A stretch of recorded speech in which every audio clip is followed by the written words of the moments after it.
What's up guys? Welcome to my YouTube channel. So in this video guys, ituturo ko sa inyo kung paano nga ba mag-recover ng Facebook account.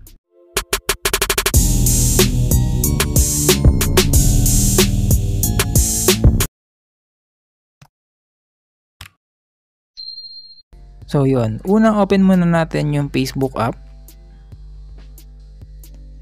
Yan, tapos pindutin nyo yung forgot password ito. Yan, tapos dito ilagay nyo lang yung mobile number na nakasave sa Facebook nyo na i-recover. So, ilagay muna natin. Yan, pag nalagay nyo na, pindutin nyo yung find account. Ito guys. Yan, yung lalabas dito, yung mga Facebook na nakasave yung number na nilagay nyo guys. So, piliin nyo lang yung Facebook dito na i-recover nyo. For example, ito.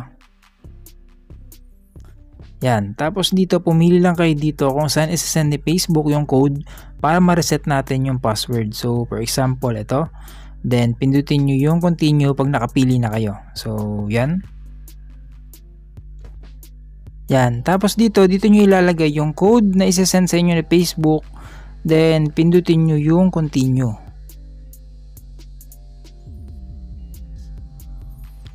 So yan, pag okay na, dito na kayo pwedeng gumawa ng bagong password ng Facebook nyo. So kailangan 6 letters and numbers guys. So pag nakagawa na kayo, pindutin nyo na yung continue.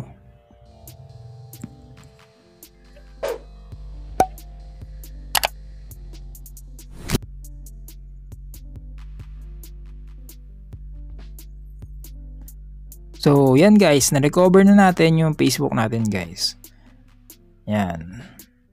So, yun. Ganun lang kadali mag-recover ng Facebook account, guys. So, sana nasundan nyo yung tutorial, guys. Thank you for watching po. And God bless.